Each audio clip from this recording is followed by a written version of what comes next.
Her er et par opvarmningsøvelser, før du skal læse op. Det er godt at varme op, ligesom når man skal synge. Begynd med afspænding. Stræk dig. Gab. Og sig nogle lyde samtidig med, at du gaber. Det er godt både for stemmen og for kæben. Sørg for at stå rigtigt. Du skal stå lige op og ned med hovedet lige på kroppen, løst hængende skuldre og let bøjet knæ. Man kan kontrollere det ved at vippe på forfoden. Så skal vi se lidt på åndedrættet. Det skal være dybt nede i kroppen. Det skal være mellemgulvet, du trækker vejret med. Begynd med at sige kss. Brug al den luft, du har, og mærk, hvordan du uvilkårligt kommer til at trække vejret dybt nede i kroppen bagefter.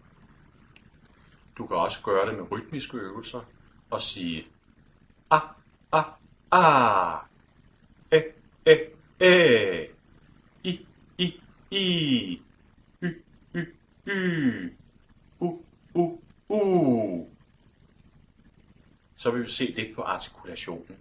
Du skal sørge for at bevæge kæben, læberne og tungen frit og utvungent. Jeg viser et par øvelser.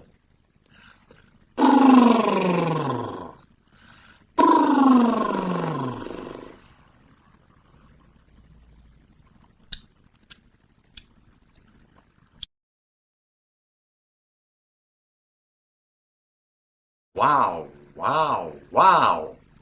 Wiu, wiu, wiu. Wiu, wiu, wiu.